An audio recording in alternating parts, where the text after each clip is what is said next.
All right, so the next thing we want to plan for as we're building our science lesson is we want to plan to use evidence-based practices to teach key vocabulary and the concepts that we are teaching in our science. And so the evidence-based practices, I'm sure this is no shock to anybody, we're going to be using systematic instruction. So you're typically going to use time delay to teach the vocabulary. You might use system of least prompts, for example, to teach data collection or carrying out the experiment, for example. You're going to be using explicit instruction to teach concepts. So one of the things you'll find out is I always taught the first lesson I ever teach in science is change, because that is a concept that is hard for students to learn and to understand, especially when you think about how often it is used in science. And so the first thing I do is I did a search. I can remember doing a search for change, and it is so abstract that it is difficult to find a picture that represents change. So what you have to do is just choose a picture. This is what's going to be change for me and for my class, and I'm going to make a response card that's going to have that symbol at the top and then the word change at the bottom. And I'm going to use discrimination training to teach my student to be able to identify that symbol for change within, for example, an array of four. You can also use model lead tests. It is a great strategy to use, for example, on how do you conduct the experiment. You might model part of it first or data collection. And then after you do your modeling, the I do, you're going to do we do and you do. And then you're also, again, not surprising, going to use a task analysis. And when we look at our framework, you'll see what that task analysis looks like. So let's continue talking about evidence-based practices. Excuse me. As I said, when you're teaching science vocabulary, you're most often going to be using time delay. And so you can use time delay to teach word recognition. This is the word change. But a student could identify change 100 times and have absolutely no idea what change means. So not only do we have to teach word recognition, but we also have to teach meaning. What is the meaning of that vocabulary? And so there are a couple of different things that you can do to teach meaning. Well, one is you could teach a student to match this picture symbol to the actual word, right? That's going to be build meaning for what that symbol or those words mean. You also can provide the definition as you're teaching, and you can ensure that that students are using that content specific vocabulary. For example, if we just came in for recess, I might say something like, "Oh, when Susie was pushing you on the swing, she used force. Force is pushing." And I'm using that as an example of me as a teacher saying that, but in reality, that came from my students. I was teaching kindergarten through second grade in my last teaching assignment in Montana. And as one of my students was out pushing a friend on a swing, he said, "Look, Miss Ty, I'm using force. I'm using force to push Jane," for example.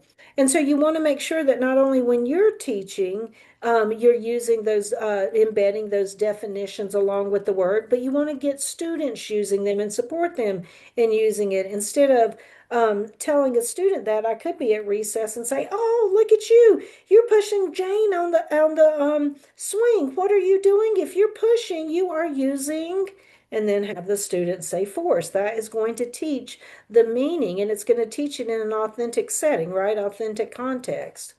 You also can use the word in sentences. So this could be something that's in a log. It could be something where you're doing guided notes, or it could be part of your concept statement. And so if your vocabulary is precipitation, then you might have the concept statement or a statement that the students are going to put in their science log that says rain, sleet, and snow are forms of precipitation. So again, you have to teach that vocabulary, but not only the sight word, you have to teach the meaning of the words. Let's keep going on that. the other video messed up, so I apologize that it ended so abruptly. So here are some examples of how you might teach those concepts, because there are concepts like change that our students come in and they don't know. Here's some examples over to the side. Something like wet and dry, same and different. You might be shocked how many students you have to teach what same and different it are. You have to teach each one of those. This is what same looks like. This is what different looks like. And one of the ways you can do that is through Model E test. That's a great way to teach it. Or another phenomenal way is to use example and non-example. And so this is what it is, or this is what it looks like. This is what it is not. This is not what it looks like. And so when you think about concepts like same, different, change again, those are really precursor skills to students being able to describe and communicate their knowledge about scientific phenomenon. So you can't really talk about the difference in temperature between, for example, winter and summer if you don't understand what change is or you don't understand what different is. And so again, we're going to teach those using multiple exemplar training. So here are multiple examples of what growth looks like, for example. So if we're talking about an animal growing, and we might say that, animal and people grow, here we're going to use multiple exemplar training where I'm going to show you this is an example of grow between, because I'm going to show you a puppy and a dog. This is another example of grow. I'm going to show you a baby boy and a man. Here's another example of grow. I'm going to show you a baby raccoon and an adult raccoon. And so maybe if I'm talking about grow, that's what the examples I'm going to use. I'm using multiple examples, and that is called multiple exemplar training. And then again, you might have to do discrimination training, because when you try to find a picture symbol for change, that is so abstract that you just have to pick a symbol and say, this is what we're using for change. And so you're going to pair that with a word, and you're going to teach that this symbol means change. And you're going to teach the students so that they can identify change even when you give them an array of 4 different, for example, response cards, that they can discriminate that that picture and that word mean change. I do want to tell you, don't teach opposites together. Avoid that. While it seems like you would teach same and different at the same time, don't do that. Don't do that. Teach same, and once your students have mastered same, then teach different. And different is much easier to teach once they know what same is. But when you're teaching them together, it can get very confusing. So again, let's make sure that when you're teaching opposites, that you teach them at different times, not at the same time. So we talked about example and non-example, and this is one of the ways that you can teach concept formation, the concepts that students need to learn in or to know in order to engage with science. Again, example, non-example is a great thing, but you want to make sure that you're presenting these together. The non-examples and the examples are presented together. So let's see what that might look like. So for this one, if we're teaching living and non-living, that's what we're teaching right now, is living and non-living. And so I might say, this is living. This is not living.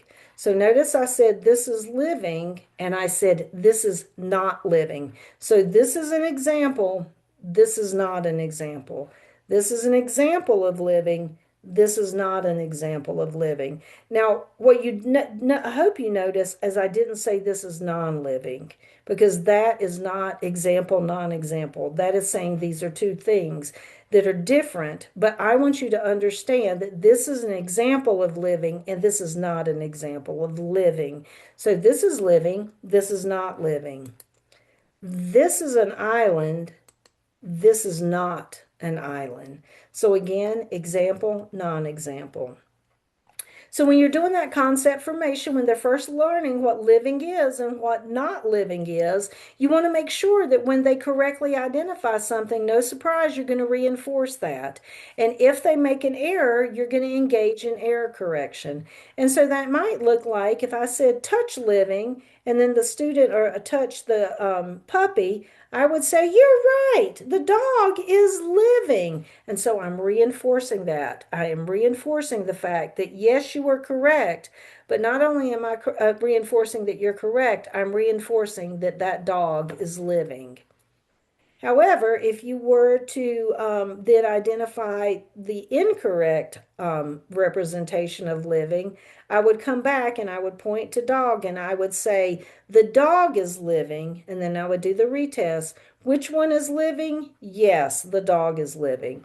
Now, I want you to notice I didn't say anything about that ball. They pointed to that ball and I didn't say a word. I am not going to reinforce an incorrect response. So I'm not going to say something like, no, a ball is not living. That's not right because I just reinforced ball. So I am going to just ignore that incorrect response and provide you with a correct response because I don't want to reinforce an incorrect response.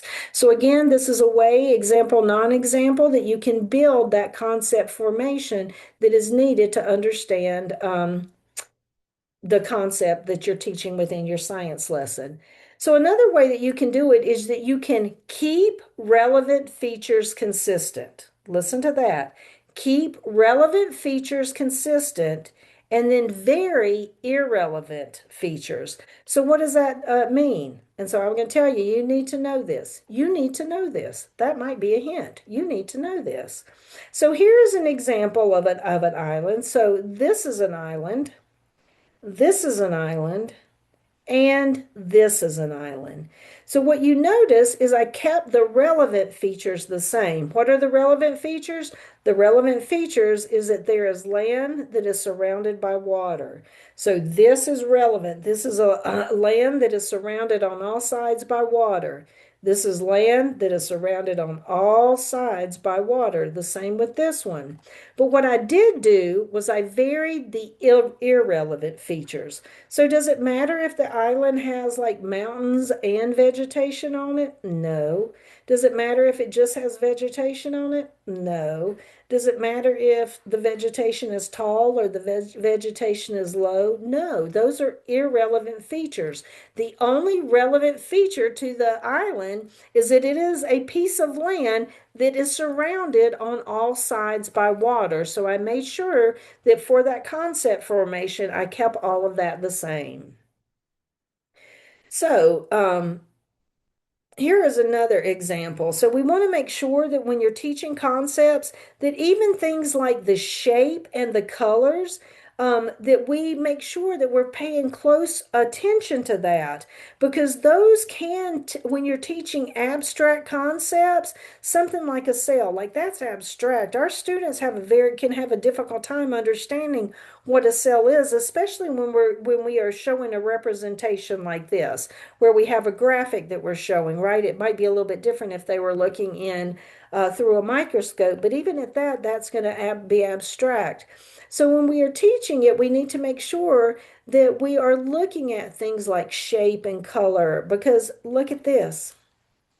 If I were to have these two down and I were to say which one is a cell, well, the shape of this one, although the color is different, is so similar to this that it can impact that concept formation. So be really cautious about that when you're creating these things, that you're thinking also about things like shape and colors because they can impact our students' understanding. All right, so we talked about example, non-example, and I want to show you what that looks like, what that can look like within explicit instruction. And so you can see that we have step one is the I do, step two is the we do, and then step three is the you do. And this is what it would look like if you were teaching a student what a rock is, for example. And so you would start off by showing them a rock, and you would say, this is a rock. And then you would show them another example of a rock. And you would say, this is a rock. And the whole time they're paying attention because you're modeling. And then you would show them a non-example, like a pencil. And you would say, this is not a rock. And now you're going to go back to an example. This is a rock. And then give a non-example. This is not a rock. So it's like putting a rock out and then a variety of rocks out. And you're like, this is a rock. This is a rock. This is not a rock. This is a rock. This is not a rock. And you can, I was shaking my head there. You can just do this is a rock, this is a rock, this is not a rock, this is a rock, this is not a rock. Or your students may need those visual cues. And so when you're doing that in the modeling, of course, the students are attending. That's what we know about explicit instruction. Now, once you move to the we do, you're going to do that together. You're going to show them example and you're going to say, this is a rock. And then they're going to either point to the rock or they're going to say rock. And then you're going to do it again. This is a rock. And they're either going to point to the rock or say rock. Those are out of order on the next two, so ignore these two right here. So then it should be, this is a rock, they would say rock. This is a rock, they would say rock. This is not a rock, they would say not rock. These are off right there, I apologize. This is a rock, and then they would say this is a rock, and then you would say this is not a rock, not rock. And so then you would have them do it on their own, where you would say find the rock, and then find the one that is not a rock. So you're not going to say find the pencil. You're going to go back to say this is the one that is not a rock. And when I think of example, non-example, I just think in my head, this is a rock, this is a rock, this is not a rock, this is a rock, this is not a rock. And for the student, it would be rock, rock, not rock, rock, not rock. So again, that is example, non-example, and what it would look like if it was embedded in Model Lee test. All right, so now it is going to be your turn. What I want you to do is to stop the video, and then I want you to think about what concept you're teaching and a way that you can actually teach that concept, what that might look like. So again, stop the video. Work on your concept, how you're going to teach it. If you're like, Ty, I have no idea and I need to meet with you to talk about my concept, then what I want you to do is to practice with using how would you teach the concept heavy. You will do yourself a favor if you can to work on now your own concept. If not, go ahead and work on heavy for me, all right? And then come back when you're done. All right, so I look forward to seeing that. And if you need any support with how you teach that concept, as always, just feel free to reach out to me. All right, so the last thing you're going to do is you're going to use a task analysis to guide your instruction. And we're going to look at a task analysis to see what that might look like. Well, here is part of your task analysis is right here. You're going to use a KWHL chart. If you look at it, this is a task analysis. You're going to ask your students what you know. That's a task analysis. You're breaking a big skill, a complex skill into a smaller one. We're only going to focus on what we know first. Then we're going to focus on what we want to know. After that, we're going to talk about how we're going to find out, and we're actually going to do that. And then we're going to come back and talk about what we learned.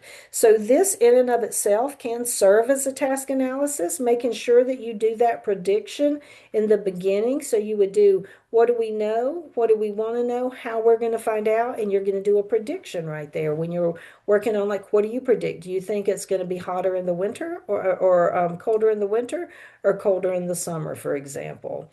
And then come back together and talk about what you learned.